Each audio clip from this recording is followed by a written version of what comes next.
warahmatullahi wabarakatuh. Alhamdulillahirabbil alamin wa bihi nasta'inu ala umuri dunya wa din. Wassalatu wassalamu ala asyrofil anbiya'i wal mursalin wa ala alihi wa sahbihi ajma'in. Amma ba'du. Yang kami hormati Bapak Pengawas dari Kecamatan Trisi dan Cikedung, Pak Suyanto SPDMSI, yang terhormat Bapak Kepala UPT SDN 1 Jatimulya, Pak Yusuf SPDMSI, yang kami hormati para Bapak Ibu Dewan Guru UPT SDN 1 Jatimulya, dan yang kami banggakan Ibu Maslahat Nur Azizah, calon guru penggerak angkatan 9 dari UPT SDN 1 Jatimulya. Hadirin yang berbahagia, masih mengikuti lanjutan dari kegiatan-kegiatan guru penggerak, dan pada hari ini di sesi pertama ini kita akan bersama-sama akan menjadi saksi bersama mengikuti kegiatan dari Ibu Maslahat Nur Azizah dalam diseminasi penyebaran pemahaman budaya positif UPT SDN 1 Jatimulya. Untuk merangkai acara dari seluruh acara yang akan kita sajikan pada siang hari ini, marilah kita bersama-sama untuk membuka acara ini dengan bacaan Bismillahirrahmanirrahim. Selanjutnya mari kita simak bersama penyampaian sambutan dari Bapak Pengawas SD kepada Pak Suyanto SPDMSI. Kami persilakan. Terima kasih. Assalamualaikum warahmatullahi wabarakatuh. Mendorong teman-teman guru di lapangan untuk bersama-sama menjadi teman-teman guru penggerak secara keseluruhan, secara besar saja bisa. Yang terhormat Bapak Kepala UPTD yang saya hormati, rekan-rekan guru yang saya banggakan, terutama yang teristimewa untuk guru-guru Ibu Maslahat Nur Azizah. Pada intinya kegiatan inilah kegiatan yang akan memberi ilmu yang tinggi kepada teman-teman di lapangan, terutama para guru. Karena beberapa keilmuan dari dunia pendidikan terus difus kepada teman-teman calon penggerak, calon guru penggerak, sehingga nanti ilmu itu akan nanti tersebar, terutama yang paling utama adalah tersebar kepada anak didiknya, sehingga anak didik itu akan memberi nuansa yang baru dengan gurunya ikut menjadi calon guru penggerak. Nuansa-nuansa di lapangan dunia pendidikan ini akan terus difus oleh Ibu Maslahat, sehingga mudah-mudahan terutama anak didik yang ada di SD 1 Jatimulya ini akan memberi manfaat yang lebih daripada kegiatan-kegiatan yang lain. Kenapa? Karena tadi terus ditempa, terus dibimbing oleh seorang calon guru penggerak, sehingga akhirnya mudah-mudahan anak-anak kita terutama akan menjadi anak-anak yang lebih unggul dibanding anak-anak yang lain yang ada di SD yang lain, dibanding dengan teman-teman anak-anak yang terus dibimbing oleh teman-teman guru penggerak. Barang itu saja yang bisa saya sampaikan. Terima kasih. Bila itu berkualiah. Assalamualaikum warahmatullahi wabarakatuh.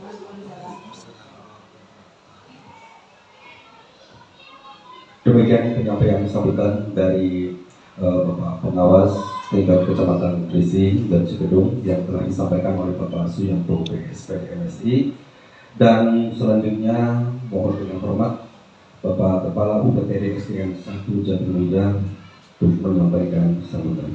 Pada Pak Yusuf SPDMSI kami persilakan. Bismillahirrahmanirrahim. Assalamualaikum warahmatullahi wabarakatuh. Waalaikumsalam. Bapak Pengawas yang saya hormati, Ibu Maslahat sebagai guru penggerak yang saya banggakan, teman-teman guru yang saya cintai, mari kita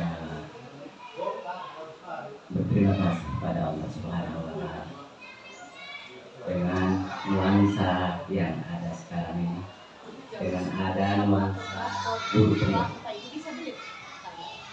Salawat serta salam mari kita sampaikan pada baginda Nabi Muhammad Sallallahu Alaihi Wasallam yang terus memberi tauladan pada kita dalam kehidupan kita akan lebih mulia dan lebih dimuliakan oleh Allah Subhanahu wa Ta'ala.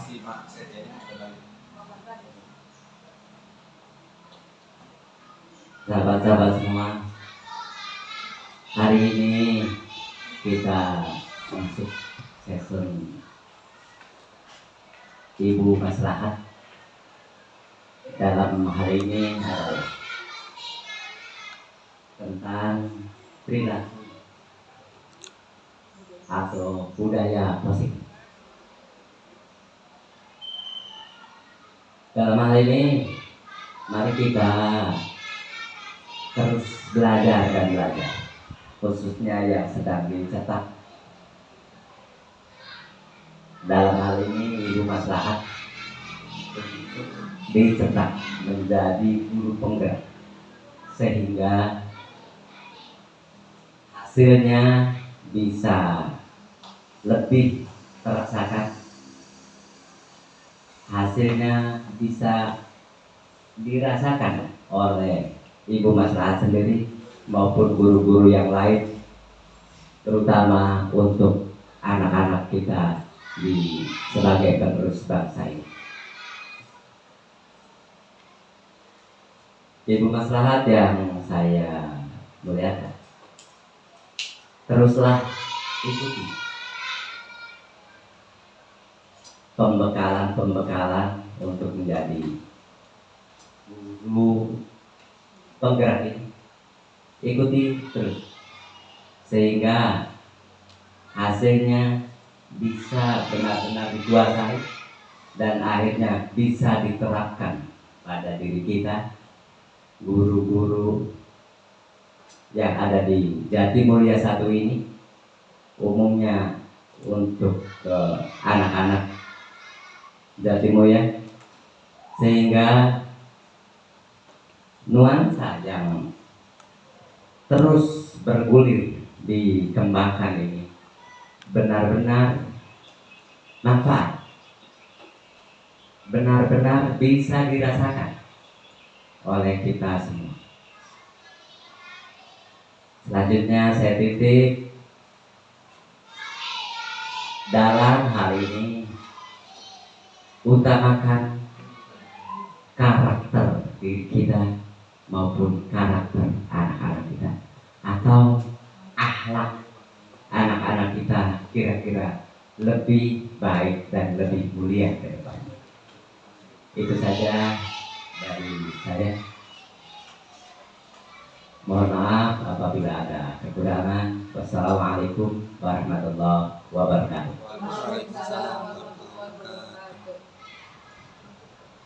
Demikian penyampaian kata sambutan dari Bapak Kepala UPTDN SDN 1 Jatimulya telah kita simak bersama.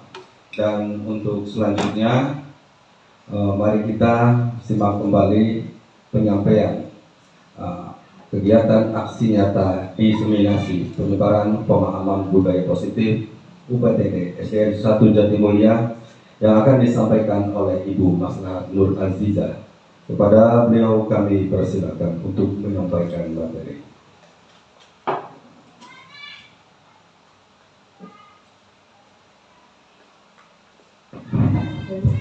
Terima kasih.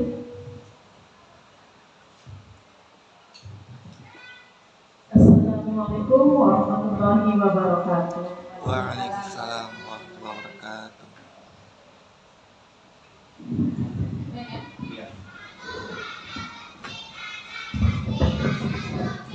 Lagi ya, Ibu ya.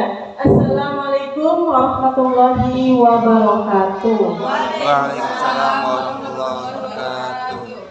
Yang terhormat Bapak Pengawas Trisi Cikedung, yang terhormat Bapak Kepala Sekolah UPT SDN 1 Jatimulya, dan rekan-rekan guru yang saya banggakan. Terima kasih. Pada kesempatan kali ini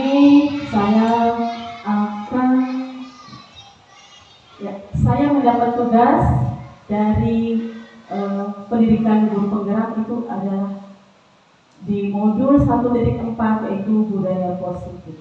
Terima kasih untuk Bapak Ibu yang sudah menyempatkan waktunya,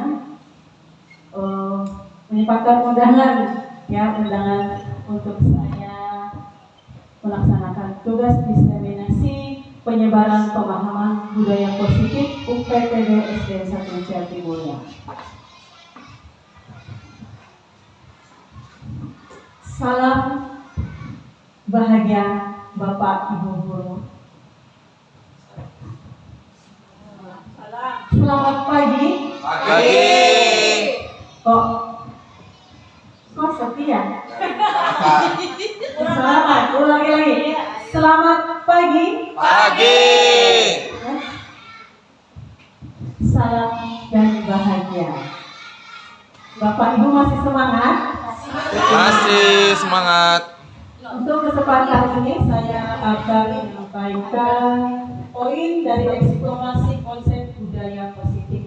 Di antaranya perubahan paradigma belajar, disiplin positif, nilai-nilai kebajikan, kebutuhan dasar manusia, motivasi perilaku manusia, posisi kontrol guru, keyakinan kelas, dan segitiga restitusi. Pembelajaran dengan paradigma baru. Pembelajaran dengan paradigma baru merupakan pembelajaran yang dirancangkan berdasarkan prinsip pembelajaran berdiferensiasi, sehingga para peserta didik belajar sesuai kebutuhannya berdasarkan tahap perkembangan sesuai teori psikologi modern untuk mewujudkan profil pelajar Pancasila. Bapak Ibu guru hebat, masih ingatkah profil pelajar Pancasila apa saja? Apa saja? Mandiri. Profil pelajar Pancasila diantaranya beriman, bertakwa kepada Tuhan Yang Maha Esa, dan berakhlak mulia, berkebinekaan global, terus kreatif, bergotong royong, kenalan kritis, dan mandiri. Ya, itulah profil pelajar Pancasila. Miskonsepsi tentang teori kontrol. Ilusi guru mengontrol murid. Betul ya, guru bisa mengontrol murid. Ilusi bahwa semua penguatan positif efektif dan bermanfaat. Ilusi bahwa kritik dan membuat rasa bersalah mampu menguatkan karakter. Ilusi bahwa orang dewasa berhak memaksa. Betul? Betul. Ketika kita mengajar, kita juga pasti kamu harus bisa. Nah, itu juga ilusi bahwa orang dewasa berhak memaksa.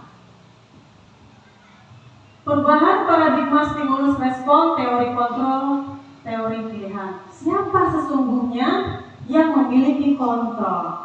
Siapa? Saya. Siapa?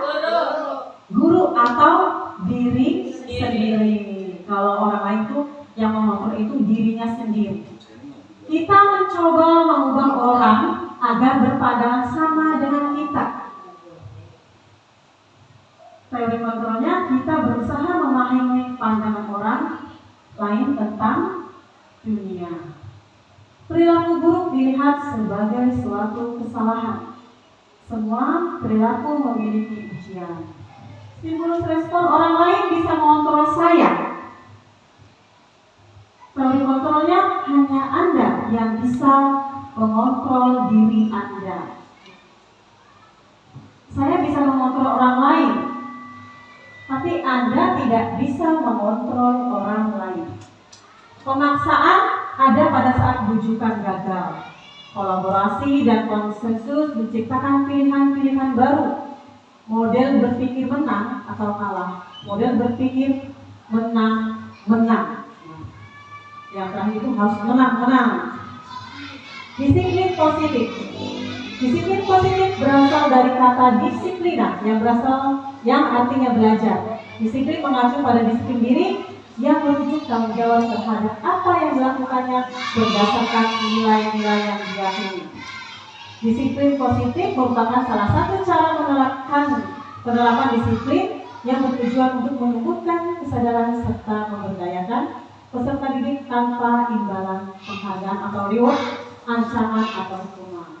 Sebagai pendidik, tujuan kita adalah menciptakan peserta didik yang memiliki disiplin diri sehingga mereka berperilaku mengacu pada nilai-nilai kebajikan universal dan memiliki motivasi intrinsik dalam perubahan perilaku yang lebih baik.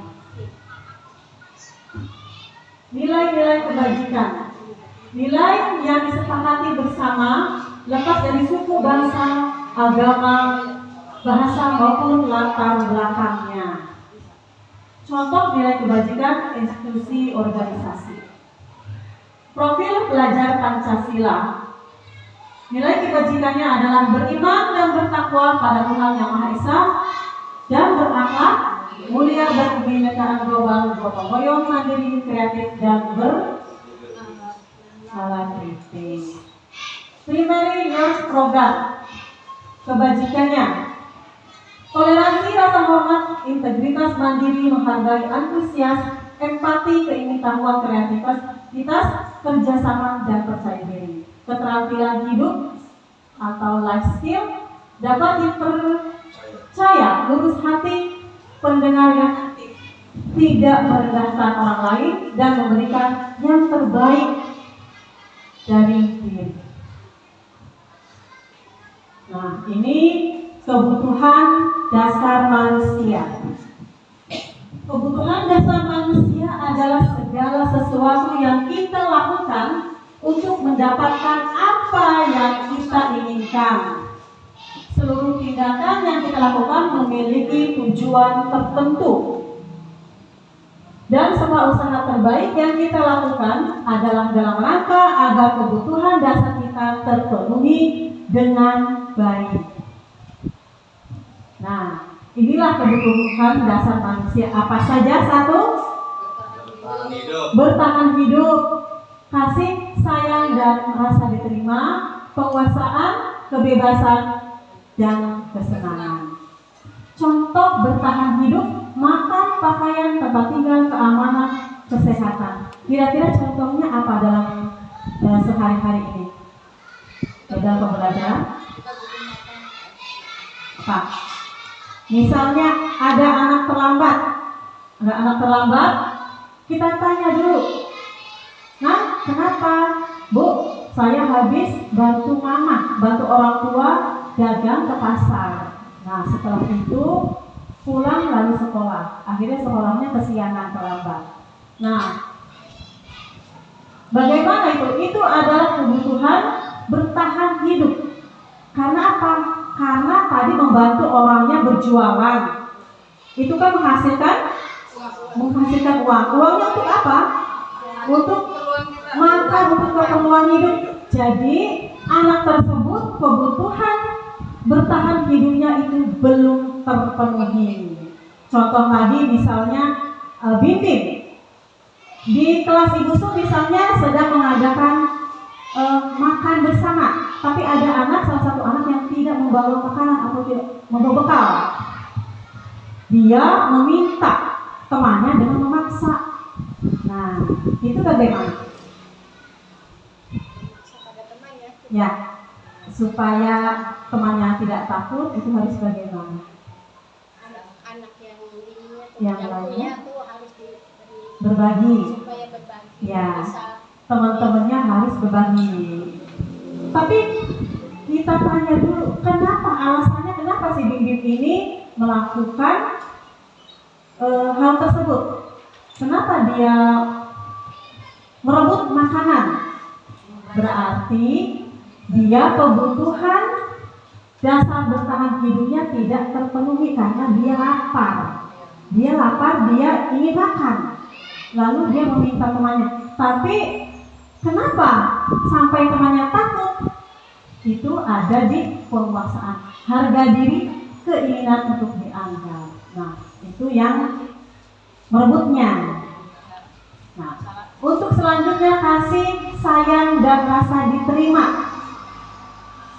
Apa contohnya? Ya.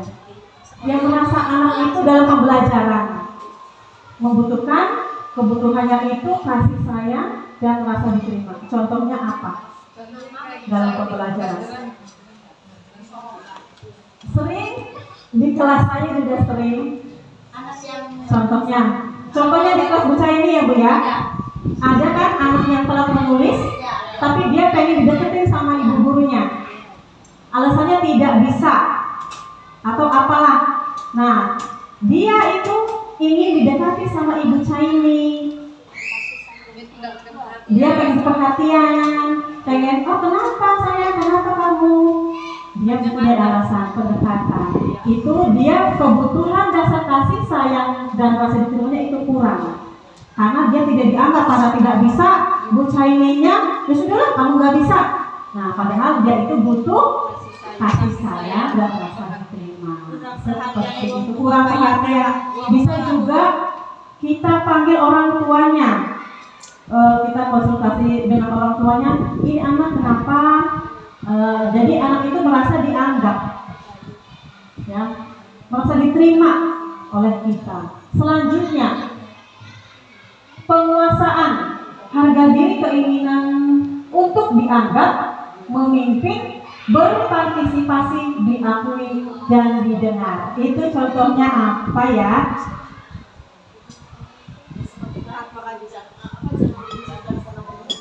Oh begitu. Ya. Nah, ini ya bisa juga kita berprestasi, diakui dan didengar. Misalnya contohnya anak ini sudah ke tingkat tadinya belum bisa menulis, dia sedikit bisa menulis atau sudah bisa membaca. Kasih apa? Kasih reward. Ya, kasih reward, kasih semangat, ya, kasih ucapan, kasih motivasi. Itu tidak harus dengan hadiah yang besar ya Bu ya, dengan perkataan kita, oh kamu bagus ya. Nah seperti itu, jadi anak juga akan merasa termotivasi. Jadi kebutuhan penguasaannya dia sudah terpenuhi. Kasih bintang 3. Ya, apabila tidak terpenuhi, dia akan mengulangi lagi seperti itu. Selanjutnya, kebebasan, mandiri, memilih pilihan, mencoba hal baru, mampu mengendalikan arah dirinya. Contohnya,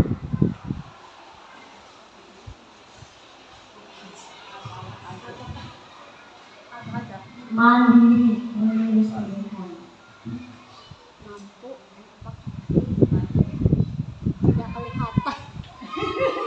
Ya.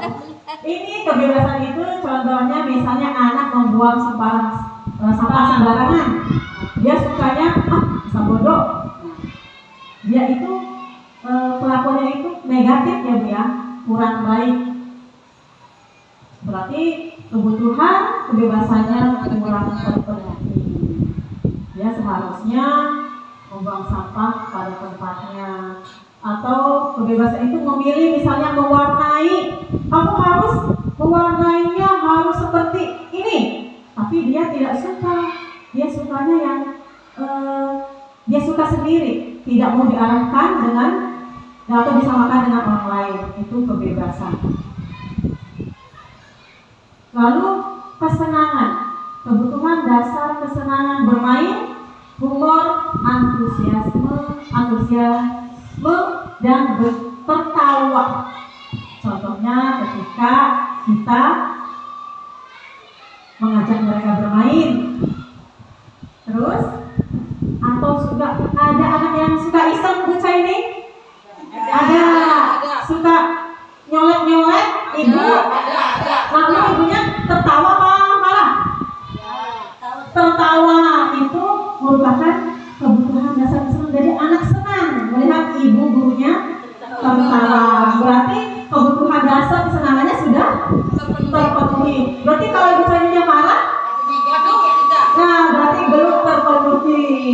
Ya begitu selanjutnya. Ya tapi anaknya kecewa karena ibu kayunya tidak tertawa. Ya. Begitu.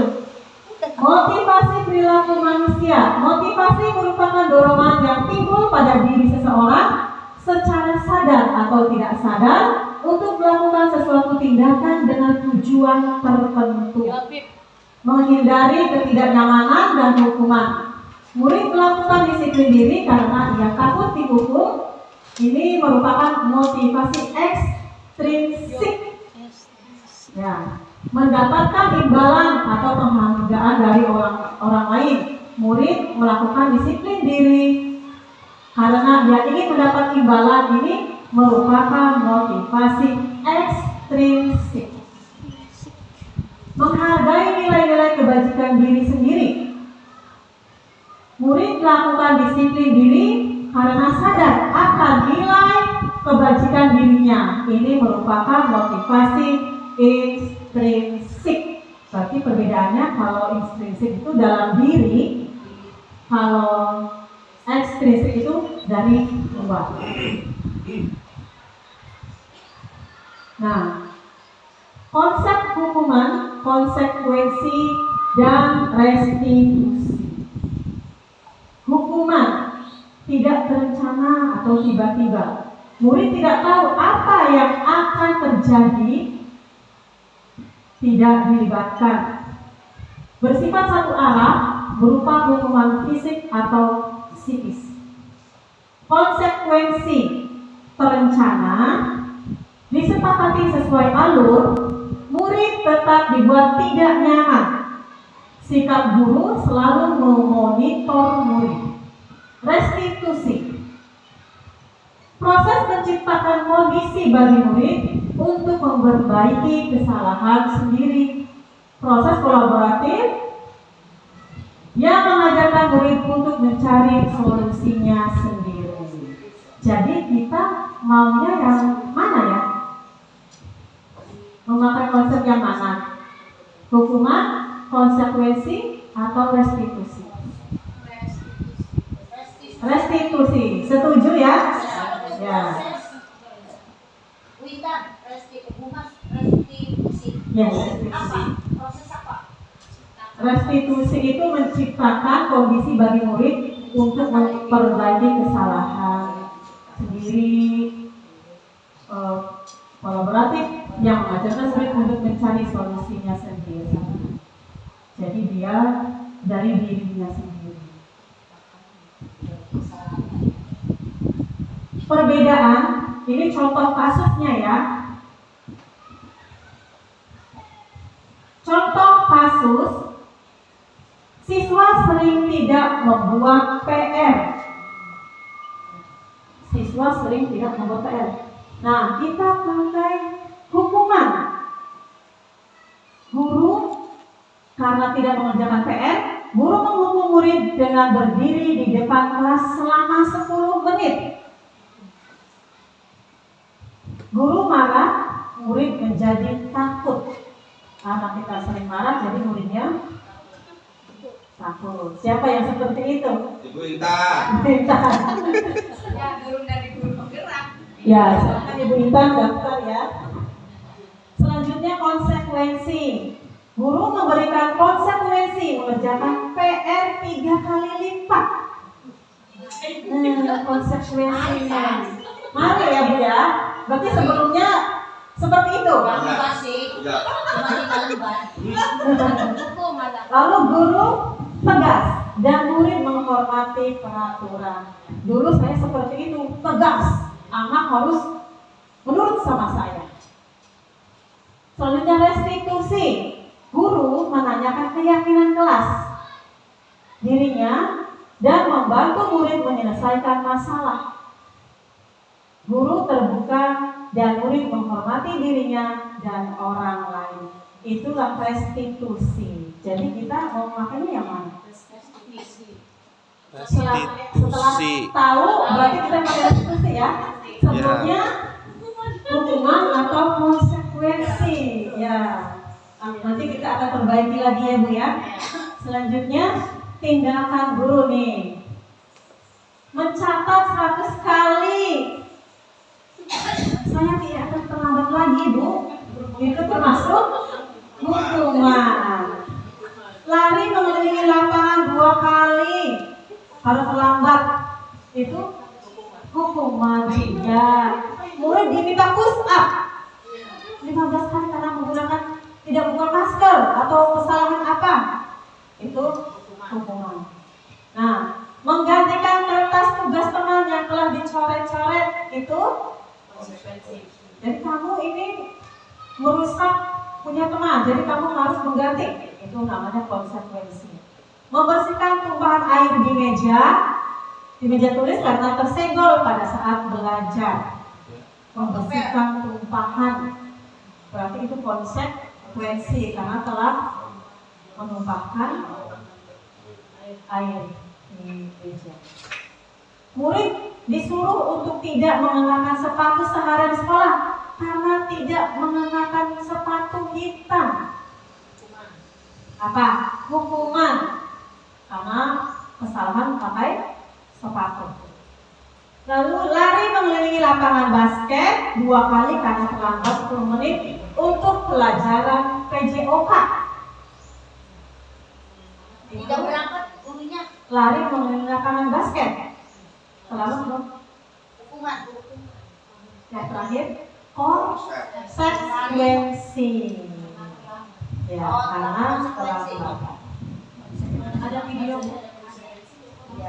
Ya, kita ke video dulu ya, Bapak Ibu ya.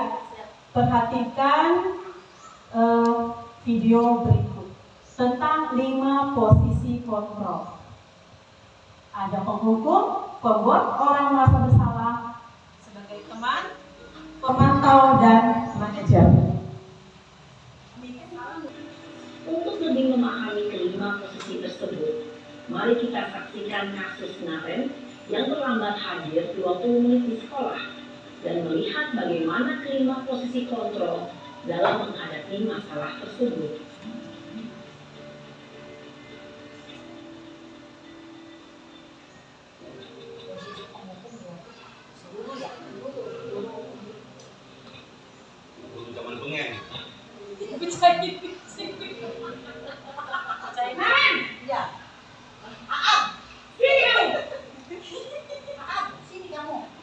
Selamat pagi, Bu. Selalu terlambat.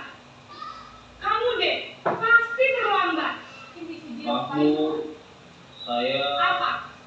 Apa coba? Alasan kamu apa lagi? Kapan sih kamu tidak terlambat? Malas sekali ya kamu jadi anak. saya Dasar pemalas. Gak kapok-kapok sih kamu. Sudah berapa kali terlambat? Sana, kamu keliling lapangan basket 2 kali. kenapa saya harus ke lapangan basket, Bu?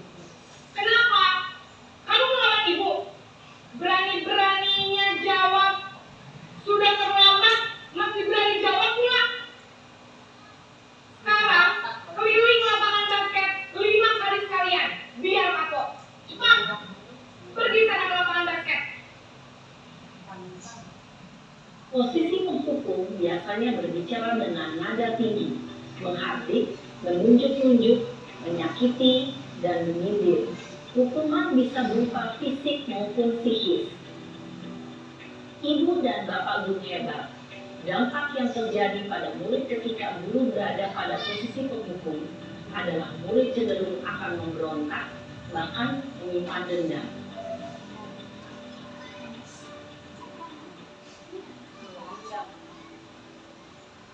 Ini posisi membuat merasa bersalah.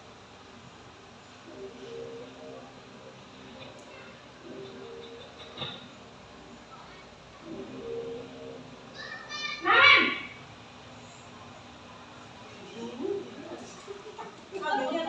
Pagi, Bu.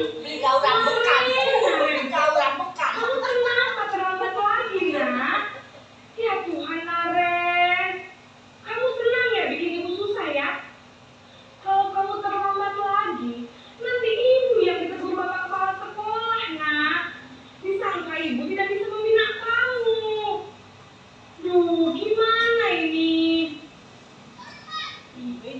Maaf Bu.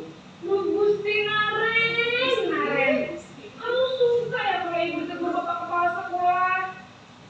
Terus, sekarang ibu harus tulis apa yang di buku absen?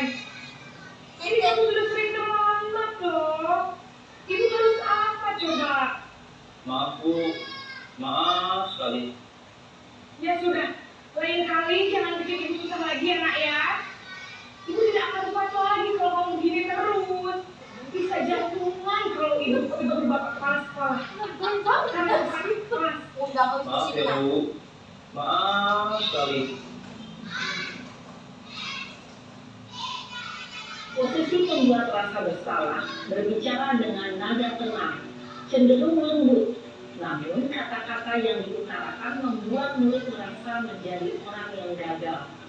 Memandang buruk dirinya sendiri, merasa tidak berharga, dan tidak sanggup membahagiakan orang lain. Ketika guru mengambil posisi pembuat rasa bersalah, murid akan menganggap dirinya yang bersalah dan ia akan menyimpan emosi negatif tersebut di dalam dirinya.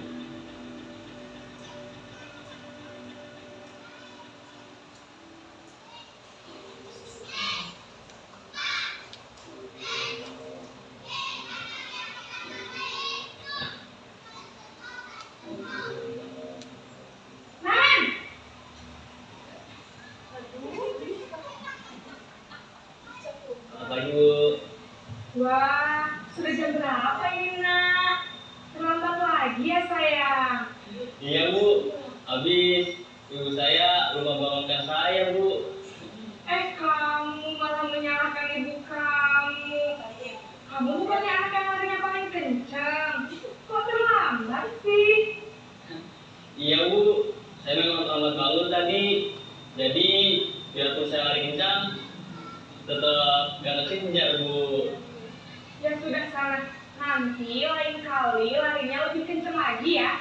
Biar gak terlambat lagi. Bikin senang ibu. Demi ibu. Bisa kan? Bisa lah Bu. Ya sudah sana masuk kelas. Ibu beresin urusan absen kamu. Kamu ini ada-ada saja. Dalam posisi teman, guru berbicara dengan nada suara ramah, akrab, cenderung bersenda gurau untuk menjaga suasana tetap santai. Murid akan merasa senang, aman, dan akrab dengan guru. Identitas yang tercipta adalah identitas sukses atau berhasil. Namun, perlu diingat, karena ini masih dorongan eksternal, maka ada faktor ketergantungan dari murid kepada orang tertentu. Di sini, guru absennya, sehingga di lain waktu, murid bisa berperilaku baik, namun hanya pada orang-orang tertentu saja.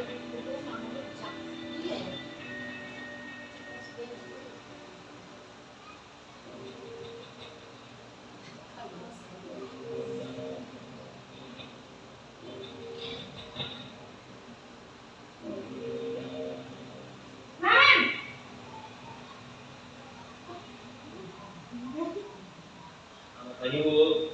Naren, apa peraturan sekolah kita tentang jam berapa kita harus masuk sekolah nak? Kita harus di sekolah jam 7 Bu. Iya betul, sekarang sudah jam 7.20. Naren sudah tahu konsekuensinya jika terlambat hadir. Paham Bu.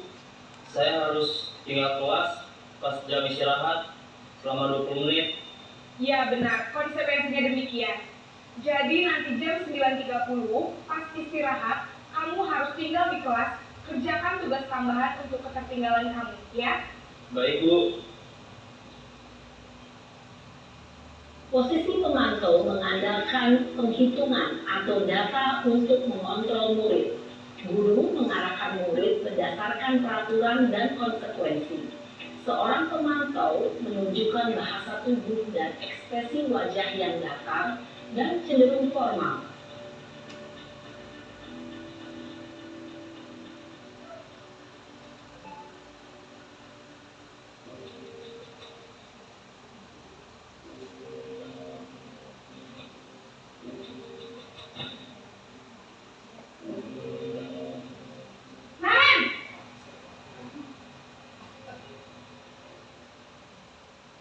Pagi Bu.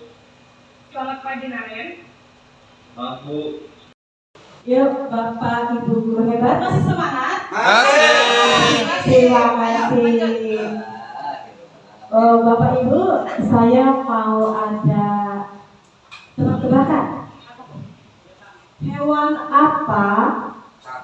Hewan apa yang baik hati?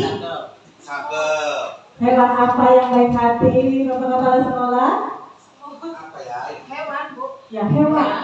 Hewan apa yang baik hati? Ada yang tahu nggak? Apa ya? Hewan yang baik hati. Wanita. Wanita deh. Bukan. Guruku. Hewan apa yang baik hati? Ikan. Salah? Kucing. Salah? Mau tahu? Ya. Wanita. Mau tahu aja, mau tahu banget. Aja. Tahu aja. Hewan yang baik hati itu adalah gajah. Oh iya jadi kan Betul? Hewan yang baik hati. Betul? Jahat. Hewan yang baik hati. Benar. Gajahat. Itu hewan yang paling baik hati. Ya. Tadi setelah kita menyimak video, tentunya kita sudah tahu ya Bapak Ibu ya, kontrol mana yang harus kita terapkan. Contoh penerapan 5 posisi kontrol, yaitu kasus siswa sering tidak memakai atribut lengkap saat upacara. Penghukum, patuhi aturan sekolah lalu berdiri di depan barisan. Pembuat rasa bersalah, berapa kali Bu Guru harus memberitahu kamu?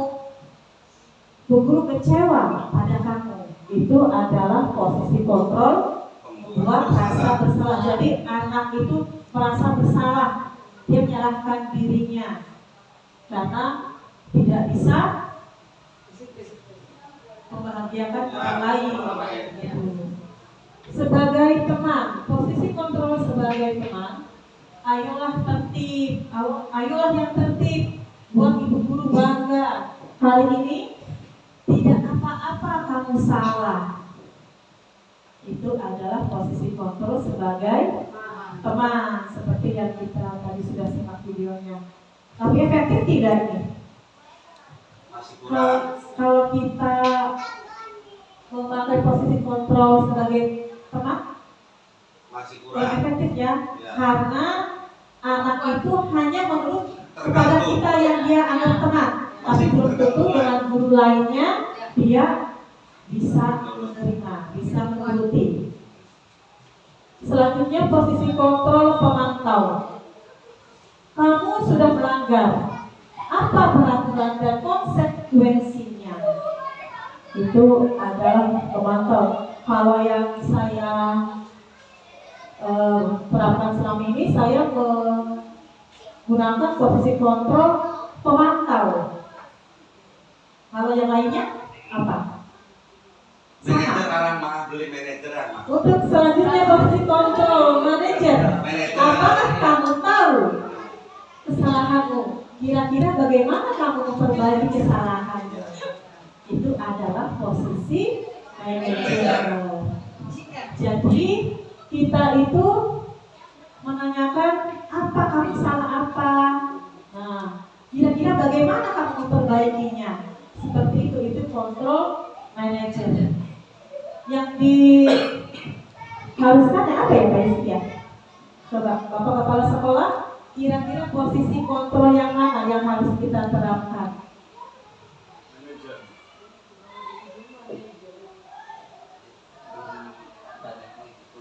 Ya, jadi yang harus kita terapkan di sekolah itu adalah posisi kontrol manajer. Jadi ya bukan ada kepala sekolah kita, karena kita itu kalau penghukum tidak baik lah ya, kemudian rasa bersalah nanti anak dendam. Kalau teman, ya tidak efektif. Dia akan menghormati yang dianggap teman saja. Kalau pemantau, ya kayaknya kita setiap hari sebagai pemantau ya, belum ke manajer. Jadi seharusnya itu posisi kontrol manajer. Jadi kita anak juga tahu kamu salah apa sih datang ke sini. Saya begini Pak, Bu.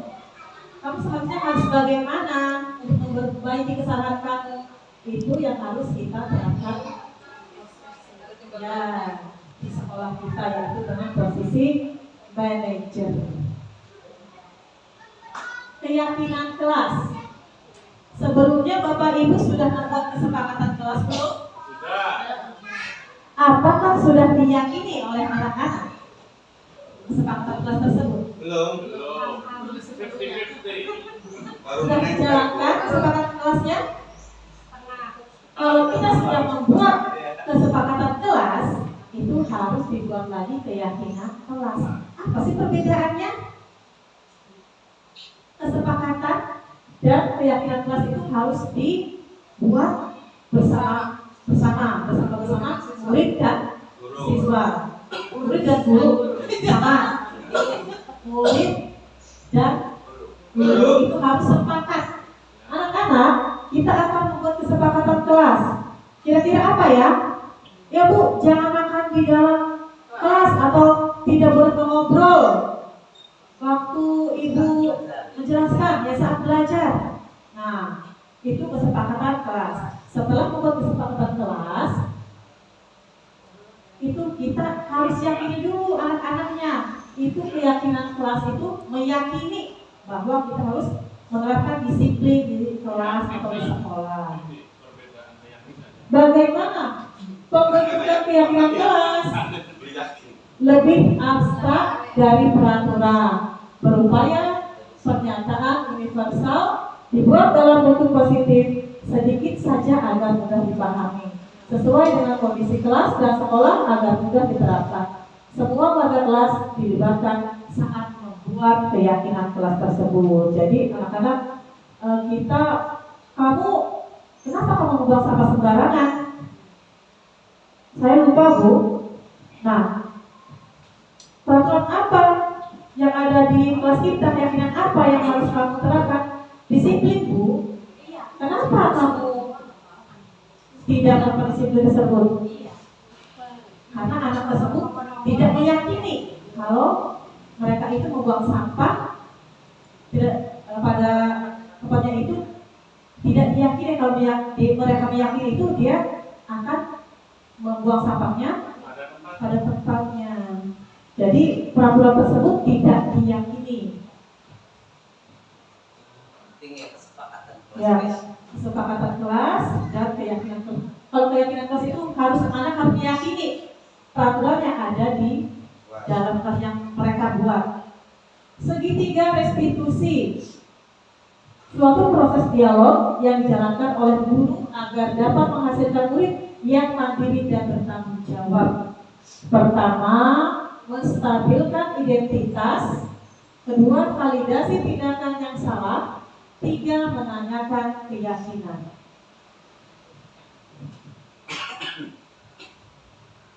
Menstabilkan identitas. Berdasarkan prinsip, membuat kesalahan adalah bagian dari proses pembelajaran. Berbuat kesalahan itu wajar, tidak ada manusia yang sempurna. Ibu Bapak juga pernah melakukan itu. Bapak Ibu tidak mau mencari siapa yang salah, tapi Bapak Ibu ingin mencari solusi dalam permasalahan ini.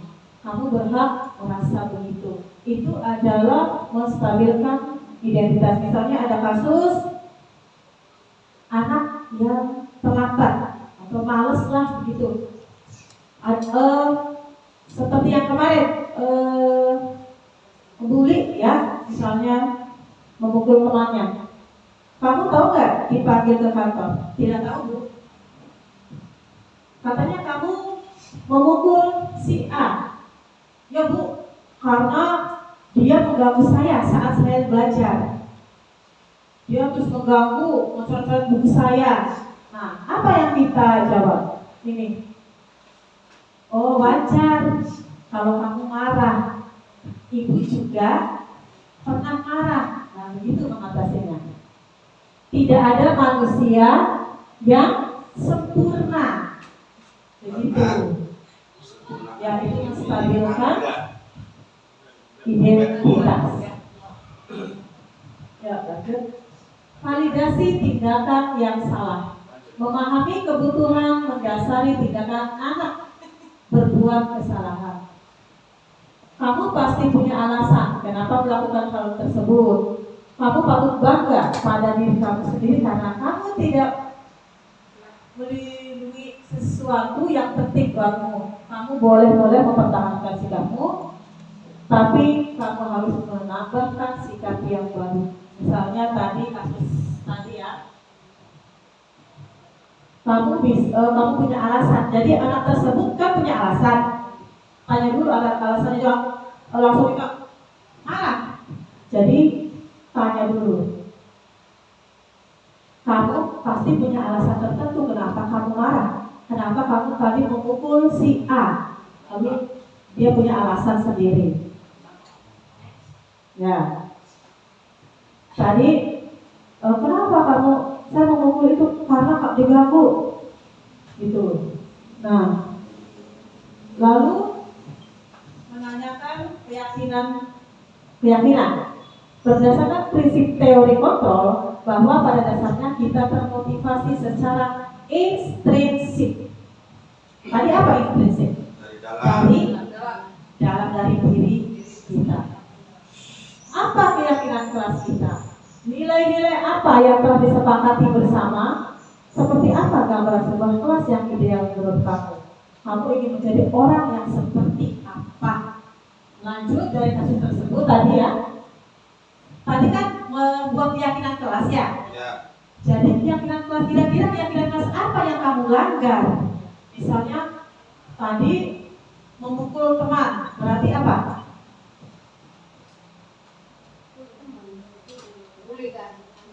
Sabar ya. Terus apa? Keyakinan kelas apa? Menyayangi teman, menghormati teman. Ya. Keyakinan kelas apa? Nanti dulu Bu. Belum selesai. Nah,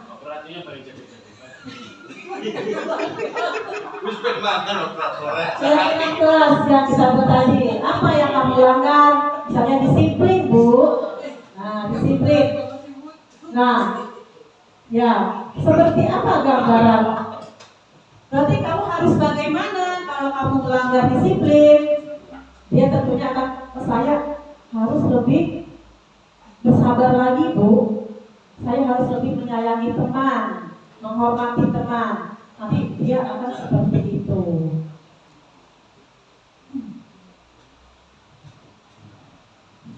Jadi kita menanyakan lagi. Jadi kamu ingin menjadi orang yang seperti apa?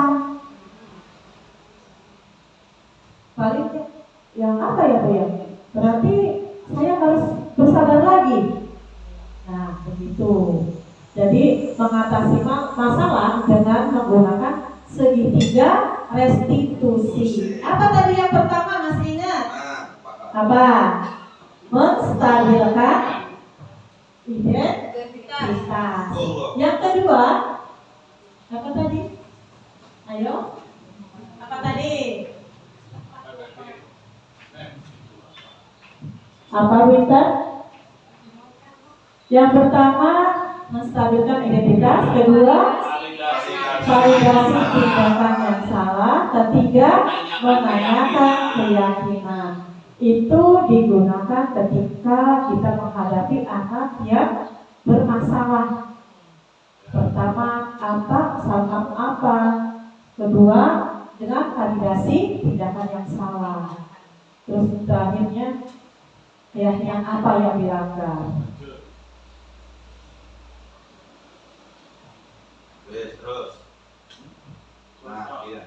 Contoh penerapan segitiga restitusi. Terus lanjut. Alhamdulillah. Akhirnya kita sampai juga ke penutup ya Bapak Ibu ya.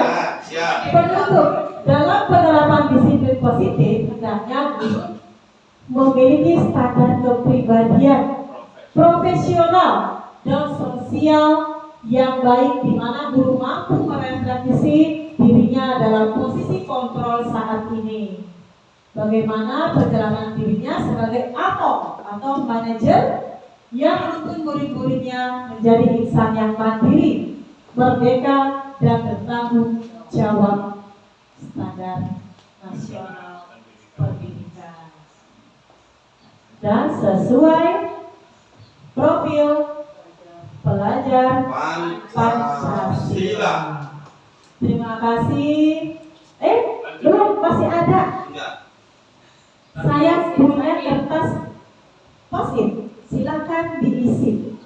Pertanyaannya ya,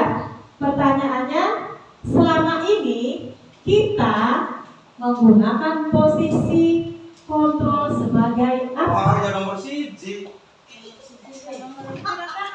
kolonial, penghukum.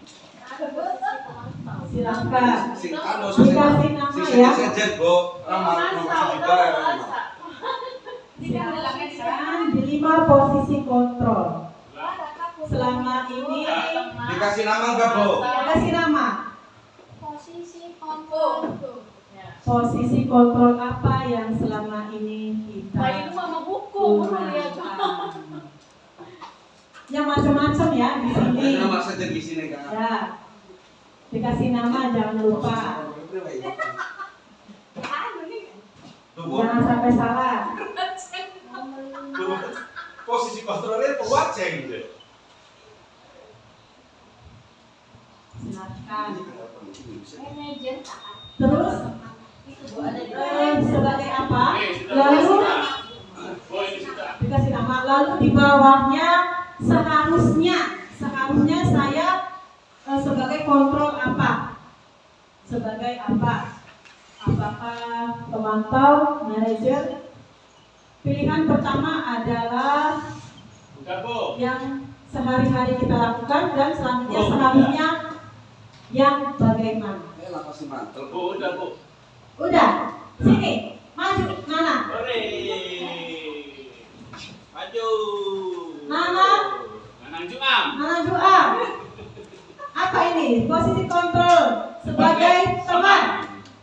Selama ini Pak Juam menggunakan kontrol teman ya.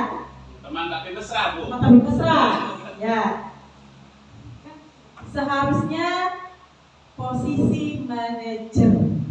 Berarti Pak Ilham harus diperbaiki lagi. Ya, berarti harus 2 tingkat lagi ya. Harus 2 tingkat lagi ke posisi manajer supaya pembelajaran berjalan dengan efektif dan lebih baik ke depannya. Lumayan nulis ngomong gue. Sudah? Tahu harus ditebak. Tempel. Alasannya belum ditulis, Bu. Nah, Ibu Sumina selama ini posisi kontrolnya manajer ya, tepuk tangan. Bagus sekali, Ibu Sumina sudah melaksanakan 5 kontrol posisinya itu sebagai manajer. Ya. Bu, saya Bu. Ibu Intan silahkan dibaca. Sebagai penghukum. Sebagai penghukum. Harus mematuhi aturan sekolah. Oh ya, Ibu Intan tegas ya, orangnya tegas. Tegas. Ya, Bu Intan biasanya memakai posisi penghukum. Oh, pertamanya teman. Penghukum, berarti Bu Intan penghukum. Apa yang harus diperbaiki Bu Intan?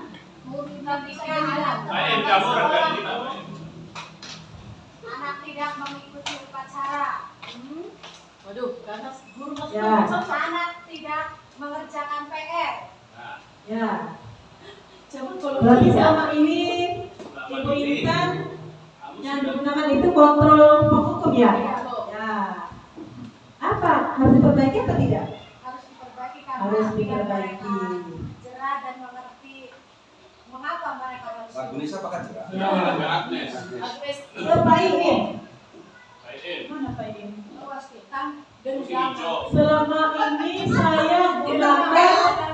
Selama ini saya gunakan posisi penghukum.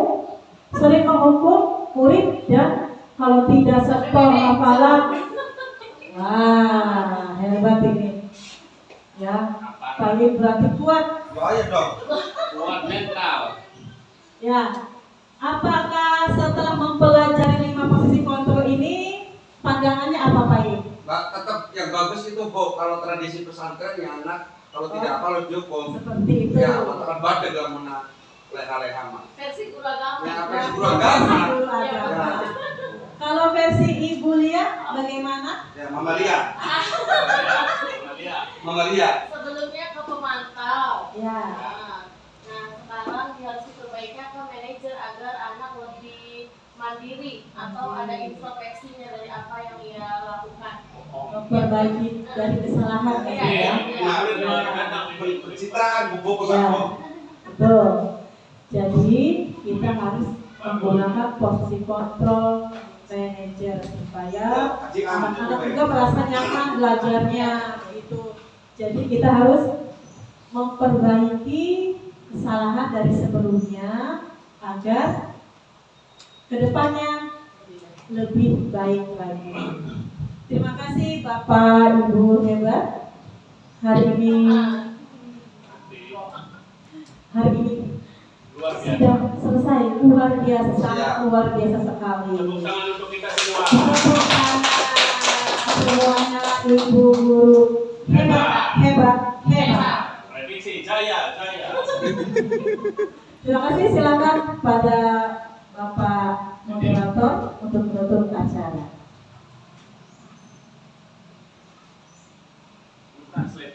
Terima kasih. Demikian telah kita simak bersama penyampaian materi yang telah disampaikan oleh seluruh guru penggerak kita yang sangat tidak banggakan, yang telah menjelaskan, memaparkan, menyampaikan materi dengan lugas, jelas, tegas, terperinci sehingga kita mendapatkan ilmu-ilmu yang baru yang berterang selama ini belum kita dapatkan bersama. Bapak Ibu yang kami hormati, demikian perjumpaan kita kali ini setelah 1 jam lebih kita mengikuti acara aksi nyata dari Ibu Maslahatul Azizah. Mudah-mudahan bermanfaat bagi kita dan utamanya bagi Bu Maslahatul Azizah itu sendiri sehingga menjadi guru penggerak yang sukses. Demikian. Amin. Saya akhiri billahi taufiq wal hidayah. Wassalamualaikum warahmatullahi wabarakatuh. Waalaikumsalam warahmatullahi wabarakatuh.